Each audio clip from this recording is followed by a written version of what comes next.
नमस्कार सुभद्रा योजनार एक गुरुत्वपूर्ण वीडियो को आपण मानकु स्वागत करछि मु तप्पू। तो पूर्वर सुभद्रा योजनार फोर्थ फेज टंका आपणकर आसी जाइछि फेब्रुआरी मास 8 तारिख रे।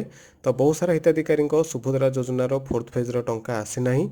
तो ये वीडियो माध्यम आपण मानु कहिदेबी आपणक सुभद्रा योजनार फोर्थ फेज टंका कोन पय आसी नाही, क्यों भूल पय आपणक सुभद्रा टंका आसिला नाही, ए वीडियो रे मध्यम कवर करिवि। तो डेरी न करी चलंतु वीडियो को आरंभ करिवा। तो फास्ट ऑफ ऑल आपन को नै जाउछि सुभद्रा योजनार वेबसाइट को। तो एठार समस्त देखि पारथिबे आपनक घोषणा जगार गोटे रेड कलर रे आपनक हाइलाइट होउछि। तो जो सुभद्रा हिताधिकारी सुभद्रा टंका आसी नाही सेमानकर गोटे एनपीसीआई तालिका बा डीबीटी जो मानकर लिंक नाही बा डीबीटी जो मानकर एनरोल नाही बैंक अकाउंट सहित सेमानकर सुभद्रा टंका आसी नाही, सेथिपई आपनकर गोटे घोषणानामा एठारे चालुछि, आपण माने एठारे पढ़ी परिबे। तो जो हिताधिकारी डीबीटी एनरोल नाही सेमानकर सुभद्रा टंका आसी नाही, तांकर डीबीटी लिंक अछि कि नाही किपरि आपण चेक करिवे, निजे चाहिले निज मोबाइल माध्यम रे आपण माने चेक करि परिबे। तो ए सुभद्रा वेबसाइट को आपण माने प्रथमे आसी जिवे, जहार लिंक आपण को डिस्क्रिप्शन बॉक्स रे मिलि जिवो। तो आसिला परे तळकु स्क्रॉल करिवे तो एठारे देखि पारथुवे बैंक अकाउंट सचल किंबा अपडेट तालिका आवश्यक गोटे ऑप्शन आपनकर अछि, एठारे समस्त पाइ जिवे, एठारे क्लिक करनेबे।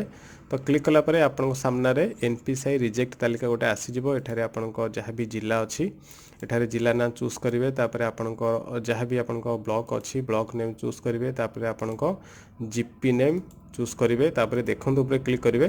तो देखंत ऊपर क्लिक कला परे आपनक सामना रे एठारे एनपीसीआई विफल तालिका लिस्ट गोटे आसी जो पीडीएफ टी एठारे क्लिक करनेबे। तो क्लिक करके एठारे ओपन कर देबे। तो ओपन कला परे एठारे देखि पारुथबे आपनक सामना रे एनपीसीआई फील्ड रिपोर्ट आपनक सामना रे आसी जो, जोठारे आपनक विलेज नेम एठारे आसी जिवो, आपनक एप्लिकेशन नंबर आसी जिवो एवं आपनक नेम आपनक फादर्स नेम एवं आपनक एनपीसीआई स्टेटस लिंक अछि कि नाही आपण माने एठारे देखि परिबे। तो जदि आपन एमती लिखुथिबो आधार नंबर इज नॉट अवेलेबल, तो जानिबे कि आपनक एनपीसीआई लिंक नाही बा आपनक डीबीटी लिंक नाही।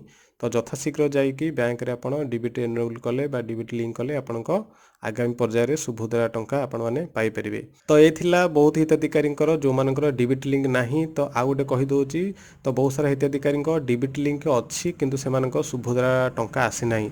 तो कोन पय सेमानकर सुभद्रा टंका आसी नाही आसंतु जानिबा। तो आपण मानु कहि रखबे कि बहुत सारा हिताधिकारी डीबीटी लिंक अच्छी सुभद्रा टंका जो मानकर आसी नाही सेमानकर ई केवाईसी हेई नाही बा सेमानकर केवाईसी हेई नाही। तो किपरि आपनक ई केवाईसी हेछि कि नाही आपण माने चेक करिवे। तो निकटस्थ जनसेवा केंद्र जाइकी आपनकर जो पंचायत रे आपण सुभद्रा अप्लाई करछंती सो आपण सेठारे चेक करि परिवे। तो सिंपली एठारे अधिकारी लॉगिन परे किपरि चेक करिवे मु एठारे लॉगिन करी आपण मानु देखै दोछि। तो अधिकारी लॉगिन परे क्लिक करिवे, तापर क्लिक कला परे एठारे सीएससी एमएसके आपण चूज कर देबे। तो एठारे सीएससी मु चूज करछि। तो यूजर आईडी पासवर्ड देके लॉगिन पर क्लिक करछि। तो लॉगिन पर क्लिक कला परे आपन सामने रे एमती इंटरफेस आसी जिवो जो माने सी सेंटर चलाउछंती।